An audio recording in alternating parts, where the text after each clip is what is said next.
France Inter, le 7-9 de Patrick Cohen. La candidate et présidente du Front National est notre invitée ce matin. Bonjour Marine Le Pen. Bonjour. Deux questions d'actualité rapides pour commencer. Dans la querelle franco-turque sur le génocide arménien, où vous situez-vous ?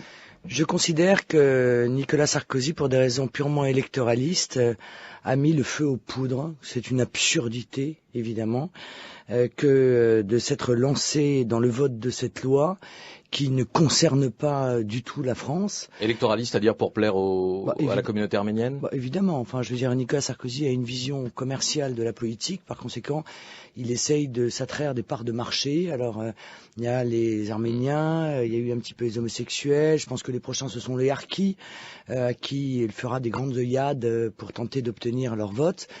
Tout cela est en même temps dangereux sur le plan diplomatique et assez pitoyable sur le plan humain. La Turquie a raison donc de crier au scandale ?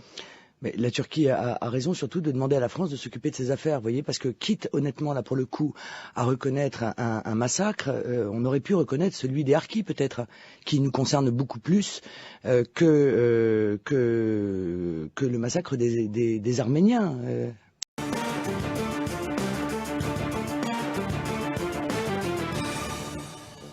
Voilà, deuxième heure pour BFM Politique ce soir avec notre invitée Marine Le Pen, la présidente du Front National. Et il est temps d'aborder l'interview de notre confrère, le magazine de Point, avec vous, Christophe Onodibio. Bonsoir. Bienvenue. Bonsoir Jean-François. Petite Bonsoir, séquence Marine. internationale avec vous. Oui, on vous a entendu sur la situation nationale. Il est temps de parler de l'international.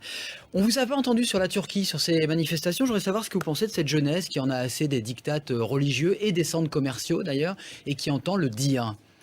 Bon, vous comprenez bien que, par définition, je me trouve plutôt du côté de ceux qui plaident pour la laïcité et qui s'inquiètent de l'avancée, je veux dire, des contraintes islamistes en Turquie. Mais il n'en demeure pas moins que moi, je respecte aussi l'état de droit. Et quelque part, il y a des élections en Turquie. Je veux dire, ces gens manifestent, ils ont évidemment le droit de le faire, comme en France.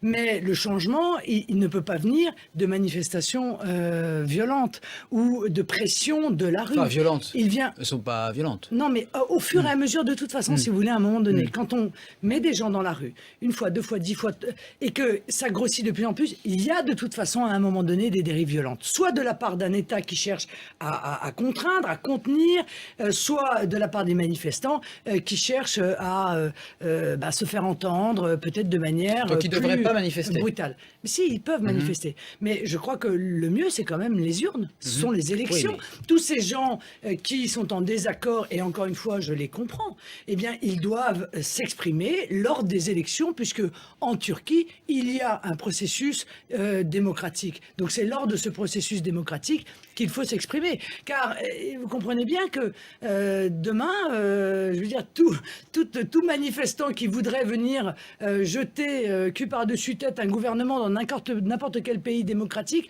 pourrait ainsi... Oui, mais quand on touche, Marine Le Pen, à vos libertés individuelles... Je trouve un peu inquiétant, ça. Quand on touche, bien sûr, il y a les élections, mais quand on touche à vos libertés individuelles, sur la liberté de boire de l'alcool, sur la liberté d'avoir une vie sexuelle ou non, de prendre la pilule ou non... Eh bien, il faut voter pour ceux qui sont susceptibles de défendre ces libertés individuelles. Voilà. Est-ce que ça ne vaut pas aussi pour la France ? Après tout, une loi a été votée sur le mariage homo, et hop, manifestation dans la rue que vous soutenez.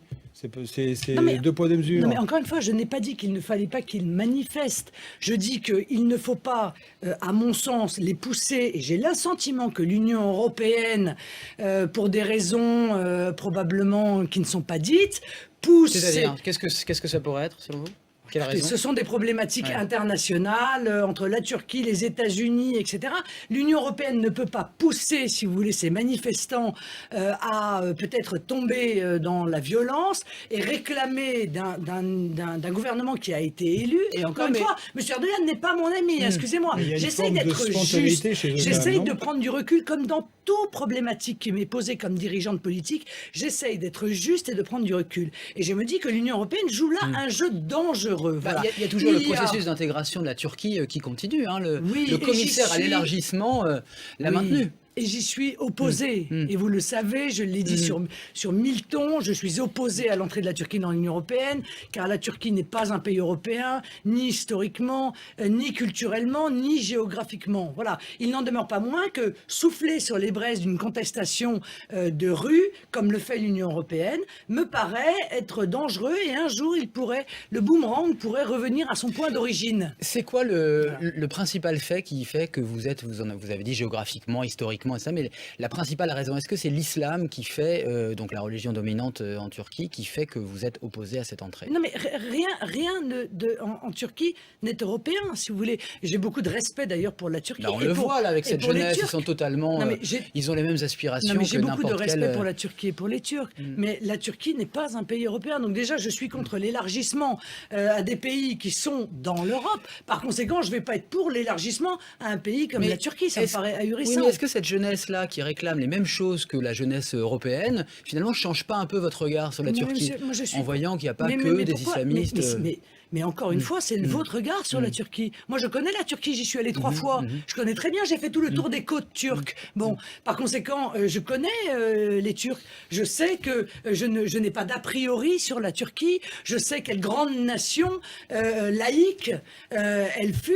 Je comprends l'aspiration de la jeunesse à retrouver cette liberté et à s'inquiéter, encore une fois, des dérives religieuses qui visent à limiter leur liberté. Mais moi, je suis contre l'ingérence. Et je considère que c'est par le processus démocratique, quand il existe, qu'il faut que ces démarches et ces réclamations et ces inquiétudes s'expriment. Donc une fois que l'élection est passée, on ne bouge pas. Mais c'est pas on bouge, on peut manifester.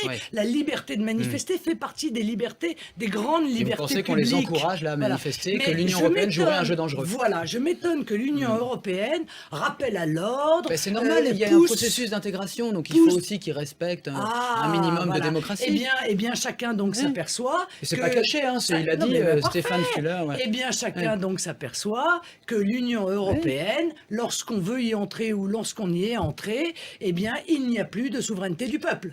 C'est l'Union européenne qui décide à votre place. C'est normal qu'il y ait des critères pour entrer ou non dans l'Union européenne. Non, ce qui n'est pas normal, monsieur, c'est que ça fait des années qu'on dit à la Turquie demain, faites un effort, on ouvre un nouveau chapitre, etc. Alors qu'il serait tellement plus simple de leur dire écoutez, nous vous respectons beaucoup, mais vous n'entrerez pas dans l'Union européenne. Et pour au moins une bonne raison, c'est que les peuples européens y sont opposés. Est-ce que vous pensez toujours, parce que c'est vrai qu'on vous entend dire on a méprisé la Turquie, justement, on leur a promis des choses qu'on pourra pas tenir. Je me souviens d'une phrase, c'était lors d'un discours en Loire-Atlantique en mars 2012, c'était juste après l'affaire Mohamed Merah. Vous disiez combien de Mohamed Merah dans les 300 clandestins qui arrivent chaque jour en Grèce via la Turquie, première étape de leur odyssée européenne. Est-ce que vous pensez toujours que la Turquie, et ce qui ferait justement une raison de plus de refuser de l'accueillir dans l'Union européenne, serait que c'est une porte à 300 potentiels Mohamed Merah? C'est pas des gens qui viennent de la Turquie, ce sont des gens qui viennent via la Turquie. Oui, mais enfin, pourquoi est-ce que je reprocherais à la Turquie d'être une passoire?